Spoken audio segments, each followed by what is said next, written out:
Up, y'all? And today we are reacting to the Patrick CC, The Dark Life After 15 Minutes of Fame. And look at these goofies, bro.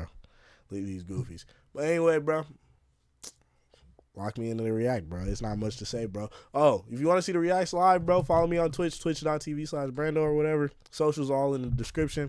And let's get into it.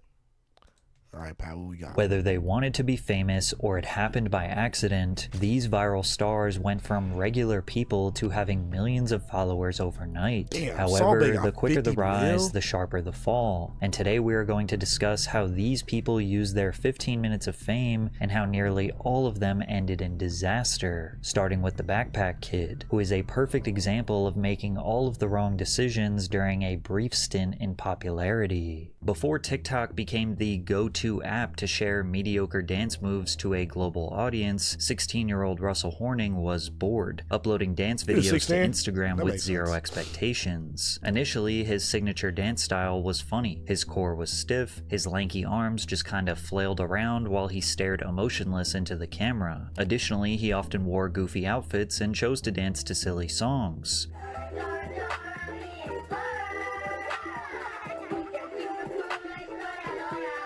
Russell was extremely recognizable after watching just one video, which led to him gaining a small following on IG, but his entire life changed when Rihanna posted one of his videos to her 54 million followers. Rihanna posted him? I wasn't even hip to that. Rihanna? Hey. Good cosign. Good cosign.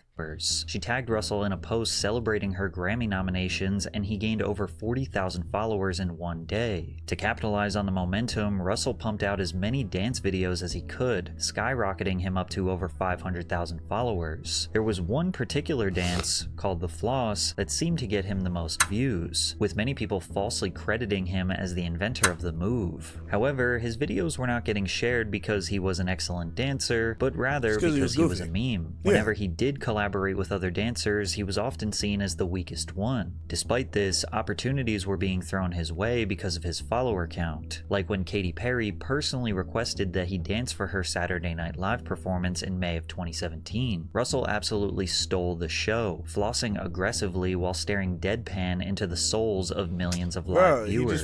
He also strategically chose to wear a backpack, rebranding himself as the Backpack Kid. The SNL appearance gained him millions of followers, and the floss became a global dance craze. The Backpack Kid was an internet sensation, but he made a few key mistakes that ultimately led to his downfall. Firstly, Russell took every interview and press opportunity he could get. Viral stars will get thousands of dollars thrown at them just to do collaborations with media outlets, podcasters, or live entertainment companies. So what, you were just getting paid to go show up at parties and shit like that? Yeah, clubs and parties and festivals and performances and stuff. So you just pop out on stage, you do the dance, everybody goes crazy. Yeah.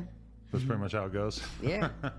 That's tight. How much can you get to go to a club, if you don't mind letting us know? Manager shakes his head no. Manager shakes his head no. Is it an amount that you're pretty impressed by? Like, are you surprised that you're able to get that much money just to go somewhere? Compared to most 17-year-olds, the money that I make from just one appearance, it could take a 17-year-old forever to make that much money. It's hard to blame someone for making easy money. Then again, the overexposure bothers people because they perceive Russell as a one-trick pony who doesn't deserve thousands of dollars or recognition from these big platforms. They hating. I just think bro was like, he did it for the love of the game. Like, he was truly, like you said, he was in his room bored, bro. Like, he just did it for the love of the game. I don't know. The people hating on him are corny. They corny.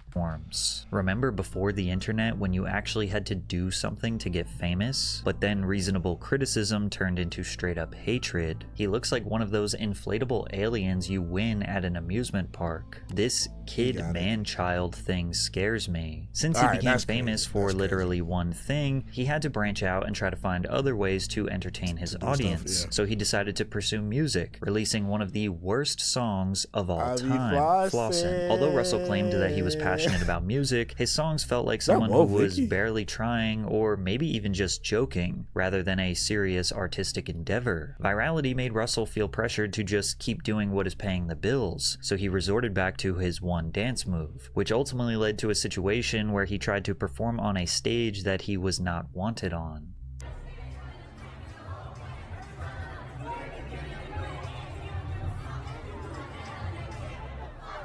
Whether it be main What? character syndrome or just a simple misunderstanding, his dance move lost all of its appeal, and doing it made him seem like he was desperately hanging on to his viral moment, which was made 10 times worse when he filed a lawsuit against Fortnite for putting the dance in. But it's not his move, though.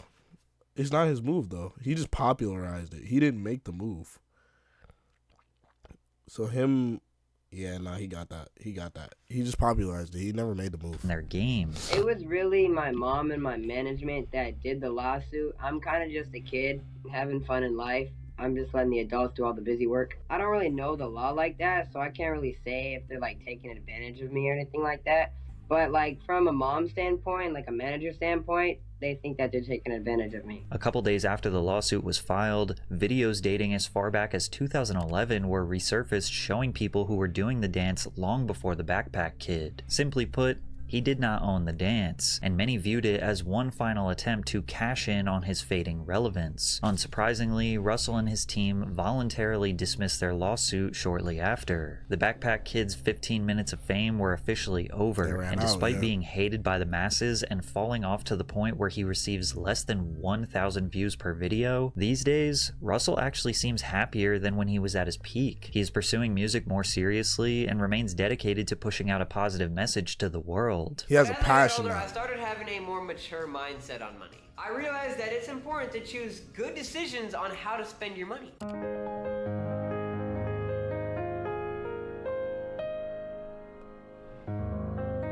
And he could have been doing this the whole time. But his manager and his mom probably forced him to take it to a level that he didn't want to take it to. He was probably content being like a streamer or just like a straight up internet personality. They probably pushed him. They probably pushed him to be bigger than, and that's mostly where these internet celebrities really fall off. Is like people want them to be more than, and like it's like, bro, I'm fine being what I am. I was just invited to do an anti-vaping commercial for the American Lung Association. And of course my first thoughts were, oh yeah, because I don't vape, I don't smoke, I definitely don't encourage it. Then again, he openly accepted the opportunity to be on Kai Cenat's stream where he was absolutely embarrassed by Drewski.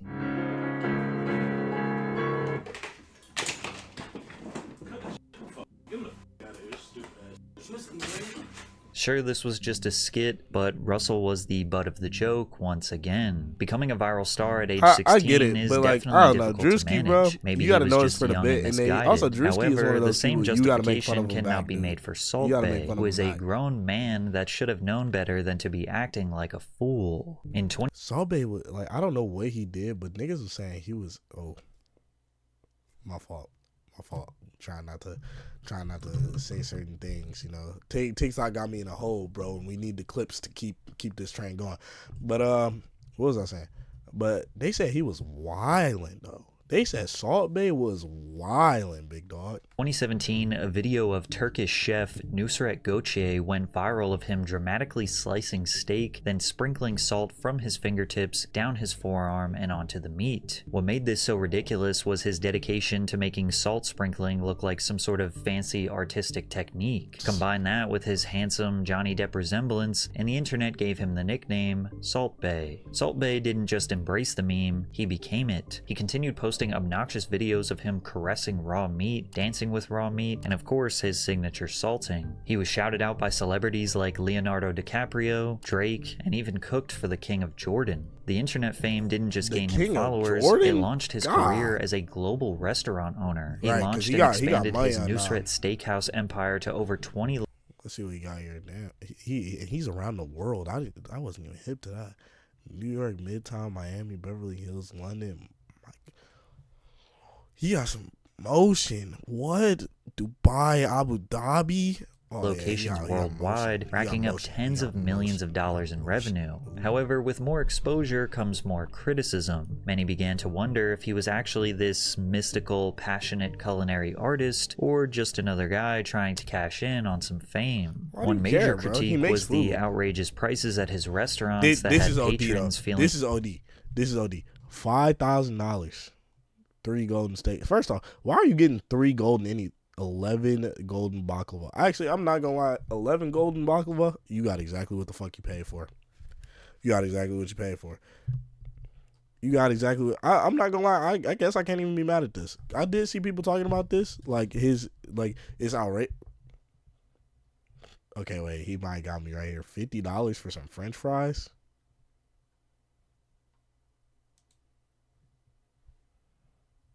$50. What? And I bet you they're not that good either. Nah, this I would say this shit reasonably priced. I would say it's reasonably priced. I ain't never been. I ain't never seen the portions. You know what I'm saying? I gotta see the portions, but bro, golden is making sure it makes sense that you getting bands, bro. Golden 11 golden baklava, you should be paying $4,000, bro. What are we talking about? More scammed than served. Take the Salt Bay Golden Experience, for example, where Salt Bay will personally serve you your food with a show. A single tomahawk steak costs nearly $1,000. A single tomahawk steak costs $1,000, but it's 32 ounces. It's 32 ounces of highly marbled Wagyu tomahawk.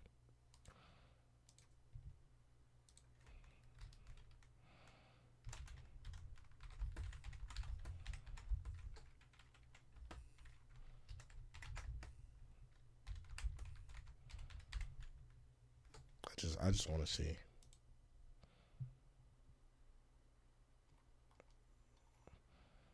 I'm just taking it off of this.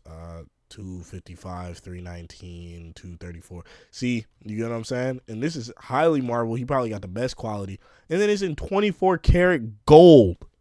It's coated in gold. What are we talking about, bro? What are we talking about? I'm sorry that I just like yelled in y'all ears. That look here, my ears on the feedback.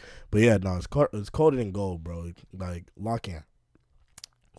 I don't know what else y'all want him to do. Like, it makes sense that this is a ban. $1,000, and a burger will set you back almost $200. Now the prices are so high because the food is covered in edible gold, which sounds fancy until you find out that the gold is worth a measly $10.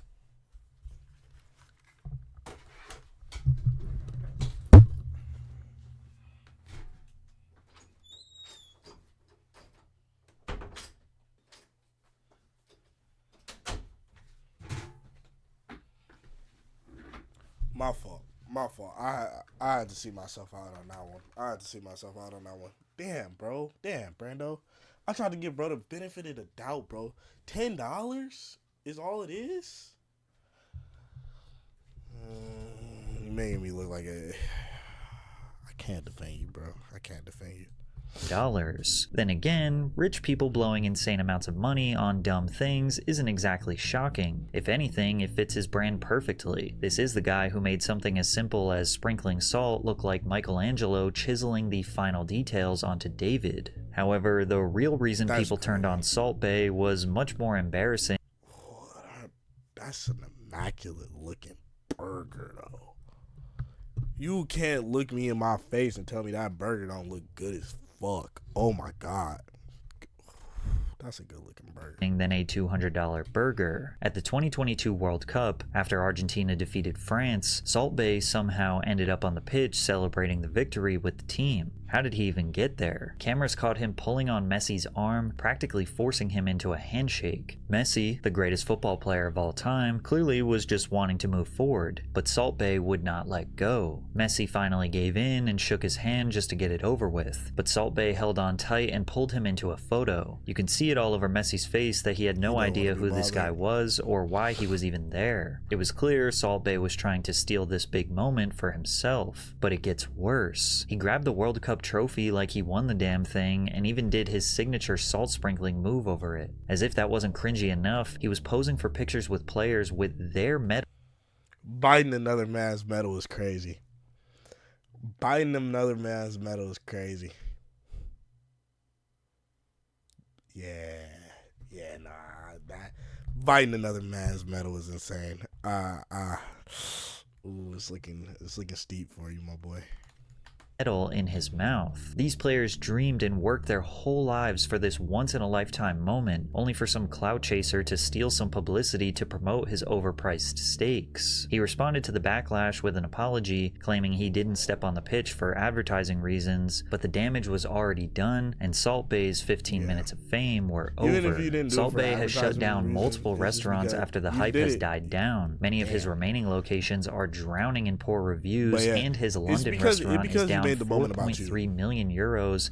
Ooh, fuck, 4.3 million euros. But it's because he made the moment about himself. That's really what it was. No one, I don't think anyone gave a fuck like about him being down there. Like, I'm pretty sure if he was chill and more cordial, bro, everybody it would have been one of those memes where it's like, what the fuck is Salt Bay doing there? You get what I'm saying? But like, it's the fact that he made it about himself. It's the fact that he made it about himself. That's what dragged it. As customers have realized his food is way overpriced. Salt Bay has resorted to selling his high-end food online now. In May of last year, people started to notice that his steakhouse was listed on Deliveroo and Uber Eats, selling his Salt Bay tomahawk for $500 and a strip loin for almost $900, proving he really hasn't learned from his critics. Then again, there are plenty of rich people out there willing to waste money on overpriced food just because they can, and his virality and social media following alone will easily keep him in business for the rest of his life. But if you think Salt Bay was making a fool of himself, it doesn't even remotely compare to the Island Boys, whose fall off is much more disgusting than you could ever imagine. The Island Boys are a duo made up of twin brothers Alex Fly Soldier and Frankie Kodiak Red, two aspiring Florida men covered in face tattoos who blew Fly Soldier and Kodiak Red with their names. That's so trash, bro.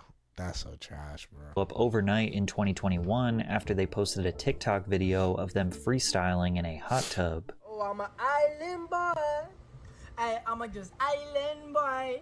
I'm a just island boy. I'm a get kiwi guy. People couldn't decide if the tune was the worst thing they'd ever heard or low-key kind of a banger. I'm an island boy. What is happening? I don't know and ain't trying to understand it. Plus, hip-hop has a history for blowing up artists who ride the paper-thin line between trash and fire. Rapper Kodak Black even offered them a hot take. I thought Blueface had some bangers. When he hopped on that NLE Chopper song, bro, when he said, pull out, like Curry in the clip, but I shoot like Scottie Pippen. Bro, what did he say? No, Neela dissing. Pull like Tracy McGrady from the Pistons. Nah, bro. He has some bangers, bro. He has some bangers. I don't know. Blueface definitely has some bangers. A record deal after their viral between. Plus, hip hop has a history for blowing up artists who ride the paper-thin line between trash and fire. Rapper Kodak Black even offered them a record deal after their viral video, which is insane because this wasn't even a real song yet, just two goofballs mumbling in a hot tub. They turned down the deal, claiming that they wanted to stay independent, but this was a huge mistake. They believed they could make it on their own talent, but if we're being honest, most of their fame came from people clowning them. I played this song at my sister's funeral. She got out of the casket to shut it off. Thank you, Island Boys. This is the 0.01% of germs that bleach can't kill. When they decided to finally cut the record over a beat and released it with a music video, it was somehow worse. This the type of hidden talent that should absolutely remain hidden. Like many other viral stars, they were paid to do appearances at clubs, which became a prime example of when social media meets reality. At Miami's Club Live, the audience began booing the Island Boys on stage.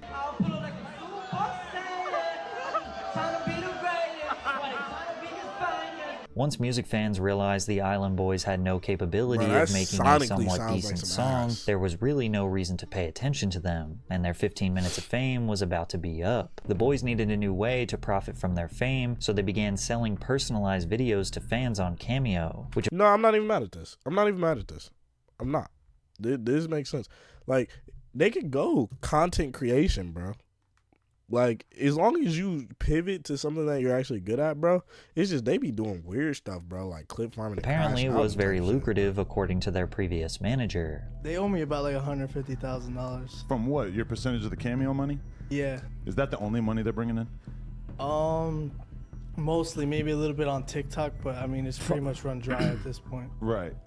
How many cameos are they doing? When I was with them, they was coming in hot. They were viral. Like it was going like 2-3 hours a night straight cameos. But with them spending all of their money on designer clothes, jewelry, cars, and mansions, they needed to keep going viral to maintain this lifestyle, which almost always resulted in them making absolute fools of themselves on the internet. Yeah, she likes the way you look. She thinks you looks good.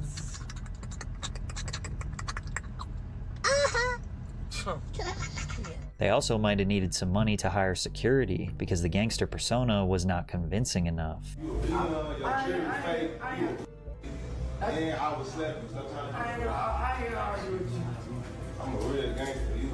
In what could only be called an See, bro, one thing I'm melanated and I have dreads, but one thing I am not is a YN. I'm not in it, bro. I grew up, most of my childhood was in the burbs, bro. I'm not gonna lie to you. Good chunk of my childhood was in the burbs, bro. I'm not gated community black, but I'm not trenches black, and I never will pretend to be, because it's gonna be a nigga that's gonna pull that card, bro. I said it again, but it's real in this moment. It's gonna be a motherfucker that pull your card, bro, and it's gonna be a long day. Just be you, bro. Just be you. An unhinged move, and in hindsight, the final nail in their career's coffin, the Island Boys launched a Fansly, which is basically just an OF. And it wasn't just embarrassing, it was downright sickening. In 2023, the Island Boys posted a video of them kissing each other in a publicity stunt to market their NSFW content. Instantly going viral for the second time, the video got them a huge amount of backlash, with many calling it outright incest, which it is. Bro. The twins insisted it wasn't sexual and was only meant to get a reaction, claiming that they just wanted to see how effed up this world is. And it turns out they were right about this world, because after their kissing stunt, it was reported that the Island Boys made almost $400,000 in 3 months just on their NSFW content, temporarily funding their lavish lifestyle. But of course, this resulted in more public humiliation. What's going on with the shit that's with you two kissing each other and shit? Bro, shut your ass up before I break this. Dude, hey, yo, that ass, I would love to see you try that shit. Bro, what are you talking about? I would love to see you try that. Like I said, bro, they trying to act hard for what? Bro, all he said is, what's up with y'all being fucking weird, kissing each other, bro? And he said, shut the fuck up before. You did it.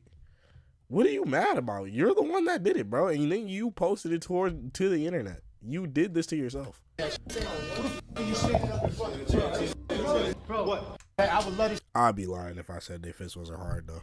I'd be lying if I said they fist wasn't. The Lakers fit hard, bro. I'd be lying. I'd be lying if I said that shit wasn't tough. I'm not gonna lie. I'd be lying. Dude, hey, yo, that ass, I would love to see you try that shit. Bro, what are you talking about? I would love to see you try that shit. Bro, what?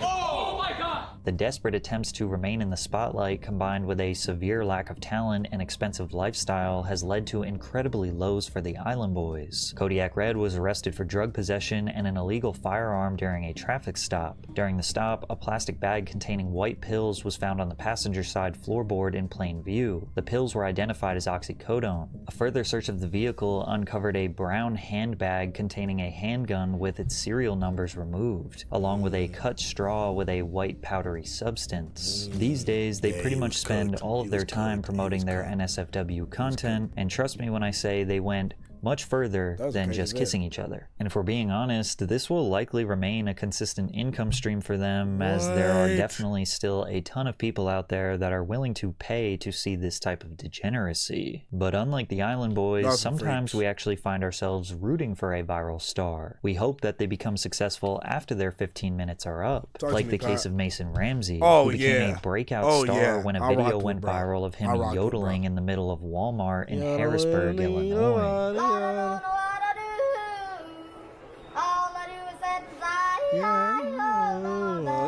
The clip racked up tens of millions of views in just a few days, turning the 11-year-old Mason into a worldwide meme. Not only is yodeling kind of objectively hilarious, but a child singing a song that was 70 years old was oddly charming. Because of his viral performance, the original song, Hank Williams' Lovesick Blues, skyrocketed all the way to the 3rd spot on Spotify's Viral 50 chart. Within weeks, Ramsey was sitting across from Ellen DeGeneres, who got him invited to perform.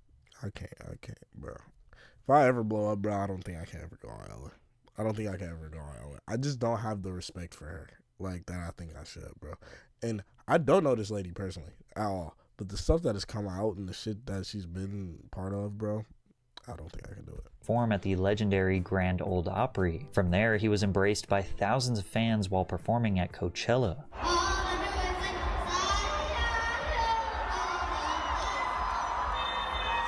Major record labels noticed his potential, and eventually Mason would secure a deal with Atlantic Records and Big Loud. The minute Mason and his family walked into Big Loud, I knew we had to work with him. He is a star, but most importantly, he is a down-to-earth kid who loves country music. The Ramseys are an amazing family from a small southern Illinois town just like me. We understood them and their goals, and simply fell in love with their story and vision. Proving that he wasn't just a meme, his debut single, Famous, secured the #4 spot on the Billboard Hot Country Songs and peaked at number 62 on the Hot 100. But viral memes naturally have an expiration date, and soon Mason Ramsey's 15 minutes of fame were over. When the pandemic hit, it forced Mason to take a step back. However, he used his time away from the spotlight as best as someone could in his position. While his voice was maturing, he focused on refining his talent, writing music, and finding his own sound beyond the yodeling kid in Walmart that made him famous. Mason released 3 EPs that gained over 500 million streams combined and secured hundreds of millions of views on his music videos. By 2024, at 17 years old, he decided it was time to take the next step in his career and release a full-length album titled I'll See You in My Dreams. A song featured on the project called Blue All Over caught a lot of attention through TikTok for its classic old country appeal, and I can confirm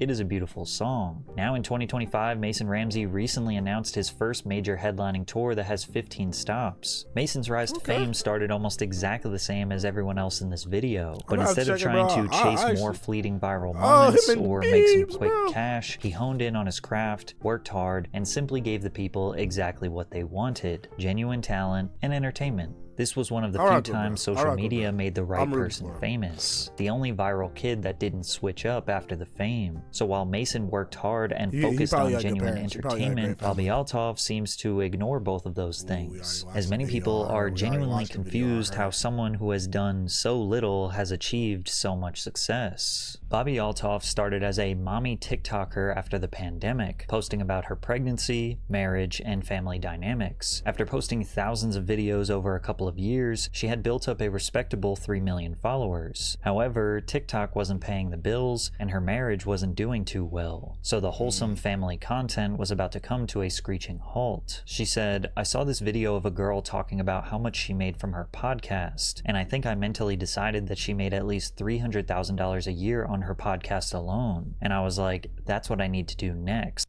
I mentally decided. At no point did the girl in the video say that. She just came to a point where she was like, yeah, 300K.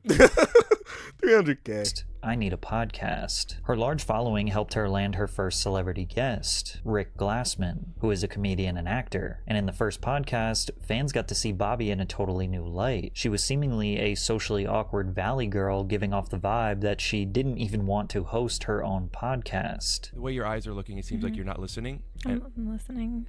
Do you care? No, I do care. It's just really bad when you sing. I'm not a singer. I'm just trying to get the story across to you. Thank you. I hear it. I got it. In her second podcast, she hosted comedian Funny Marco, who had great comedic chemistry with Bobby. Funny Marco's comedy style often makes others feel uncomfortable and awkward, so the two were essentially battling it out in an interesting back and forth. So, like, who are you? Like, where'd you? The camera work also makes it better. The camera work also makes it better. Is that a serious question? I have more followers than you on TikTok. Marco's humor combined with Bobby's dryness and innocent personality makes this so hilarious. Highly entertaining. The episode Marco quickly earned nearly 1 million views. I think, no cap, I think Marco, like, not... let me not downplay. I don't think he's, like, mad funny, like, overly hilarious. Like, I don't, like, follow him on anything, but everything I see him in, I think bro is funny. Like, he has great comedic timing, bro. And the dryness... It's so good. It's so good. And he knows how to switch it up too.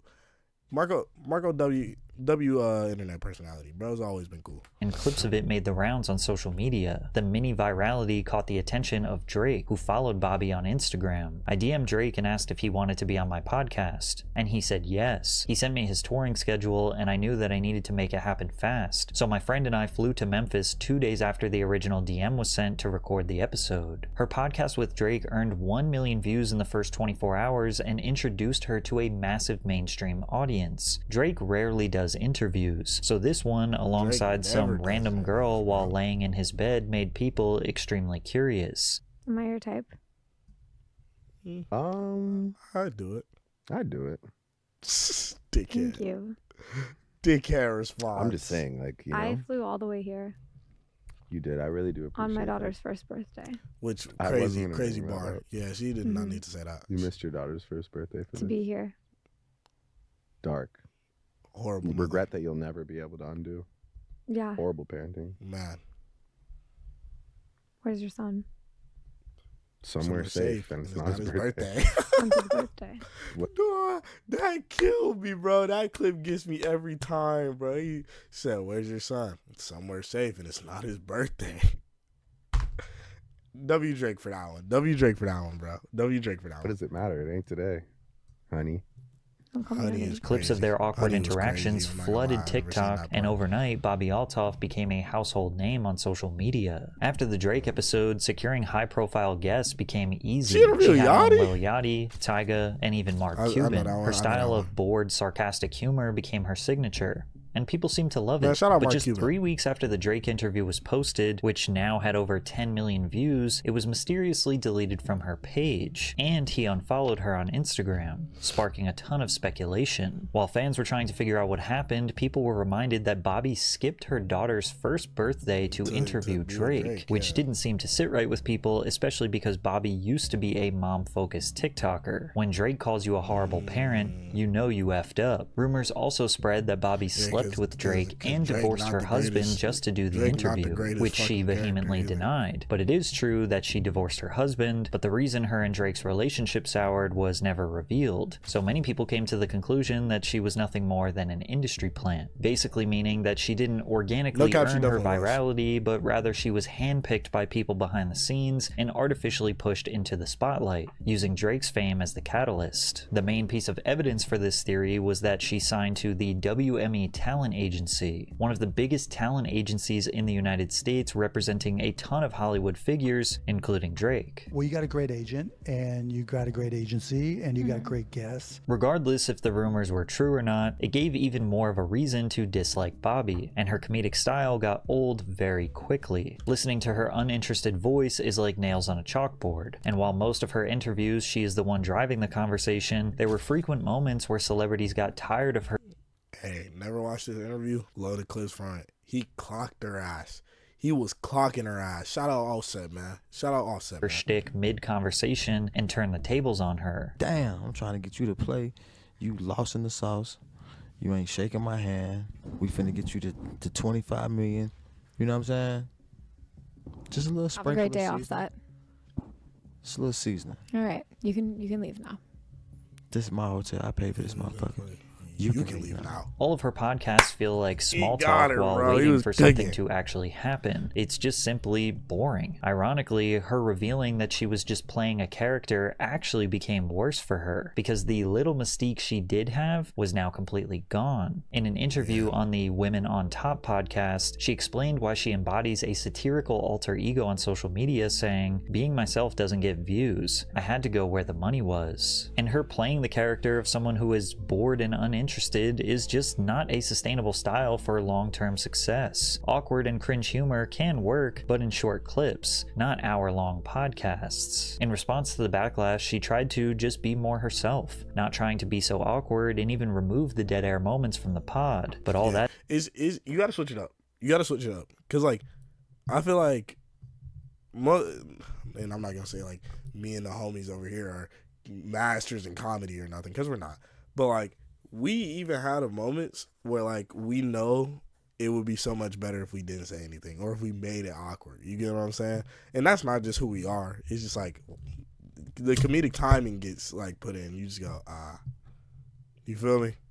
that did was reveal that she is just a subpar podcast host who is only doing it for the money. Although her 15 minutes of fame are over, she will likely remain a lingering socialite as long as she is signed to a talent agency that can get her celebrity guests. And on TikTok is where you will still see her fan base praise her for putting in the least amount of effort possible. This story feels all too similar to the Haktua girl, with the main difference being that Bobby didn't out- Did she ever come back? Did she ever come back after the Bitcoin thing? After the Haktua coin?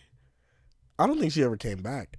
She said, and I'll see you guys tomorrow. And we ain't never see her again, bro. Right, scam the few people that actually supported her. Walking around drunk in Nashville at 2 a.m., Haley Welsh and her friend Chelsea approached a couple of guys and asked them what they were filming. YouTubers Tim and Dee told them that they do on-the-street interviews where they typically ask about relationships, male and female gender roles, as well as provocative and sometimes raunchy topics. Chelsea asked Dee to make it a spicy one, implying that he should ask a question that might be a little edgy. Come on, you gotta get a spicy one. You want a spicy one? Yeah. So he did just that, only Megan's friend Haley would jump in and give an answer that would drastically change her life. You gotta answer this, you got it. What's one move in bed that makes a man go crazy every time? Oh, you gotta give him that huck to and spit on that thing, you get me? After having a silly interview, Chelsea and Haley confirmed that they wanted their video to be posted to social media. You lie like Tim and D what? Like I was earlier. Yeah. That's it? Yeah. Okay. Tim and D TV. All right. You said we better post that? Yes. Okay. Post it through. All right. She said we better post it. So don't come back trying to tell me, hey, take it down. I'm gonna sue you. This, that, the third. Tim and Dee posted the video to their Instagram account, which had tens of thousands of followers, and the clip immediately went viral, securing 1 million views on the first day and over 5 million views on the second day. The post spread like wildfire, being shared across countless meme pages and pop culture news reporters. The comments read, "She's a national treasure. Keep this woman safe. I'm moving down south. I'm tired of these Northeast women. If she don't hawk Tua, I don't want to talk to her." On the surface, Haley appeared to be the stereotypical Southern belle, sweet and charming, complemented by a thick accent. So her— I'm not gonna lie, bro. I'm not gonna lie. When the first week of this meme, bro, immaculate. But then it got to a point, bro. I saw people putting it on baseball jerseys and I don't know, for lack of a better way, the white men were dragging it, bro. You white men, bro, y'all was dragging it, bro. Y'all ain't know she was a real go-getter like that, bro. Y'all ain't know, I swear, y'all was dragging it, bro. It was not that funny. It's just it's got the comedy to it. If I see the clip, I'm gonna be like, you know what I'm saying? But bro, it got to a point where it's bro, it's not funny no more, bro. Y'all are ruining it. You're ruining it. You're ruining it. Her describing her raunchy bedroom tactics was a stark contrast. Within days, merch was being sold to capitalize on the viral traffic, but it wasn't until her first interview that we would find out more about the girl behind Hawk Tua. What do you do now? Because now you have management, now you have a team. What are your plans moving forward? Do you want to still be the Hawk Tua girl, or do you want to I don't really want that to be my image. Yeah. Hot to a girl. I don't see that being a my thing. You know? Yeah, I don't want to be known as that. You made a drunk joke, and the next day you have whole management behind you. This world is crazy. Haley took the typical path of a viral star. She hired management, and they immediately got her as much press as possible, jumping on various podcasts to talk about her rise to fame. She got paid to show up at events and hung out backstage with celebrities. She was being amplified to unimaginable levels, with Rolling Stone calling her a charming Gen Z Dolly Parton who's rightfully becoming America's sweetheart. What? Gen Z Dolly Parton becoming America's sweetheart? For some girl that said Hawk Tua spit on that thing? Yeah, no, y'all are milking it. Y'all are milking it. Keep in mind that Dolly Parton is a generational talent who sold 100 million records in her career. Rolling Stone, of all publications, making Dolly, that comparison just shows how they will say anything for clicks. And while many people thought that Hailey would start an OF to cash in, she decided she wanted to use her fame for good. I actually respect that she didn't go to OF. I really did. I thought she was going there too. I respect that she didn't. Hey, Hailey, if there's one thing I can say, I got you on that one. That was cool. Now, the rest of the shit you do later, bro, fuck you. But, like, hey, this right here, I was living inside. I have 15 minutes of fame, and if that's the case, then I'm going to spend it doing something good. Today, we're taking all of this down to the local animal shelter. People were convinced they made the right person famous, but most viral stars struggle to earn a consistent income from their newfound. This is a crazy lineup. Hot Tour Girl, I'm assuming this is Elizabeth Klein. Black China, Howard Stern, Steiny. Why is this the lineup, bro? Fame. So in order to secure a sustainable revenue source, she launched the Talk to a podcast, and immediately the jokes came flooding in. Hot to. Like an emphasis on like to.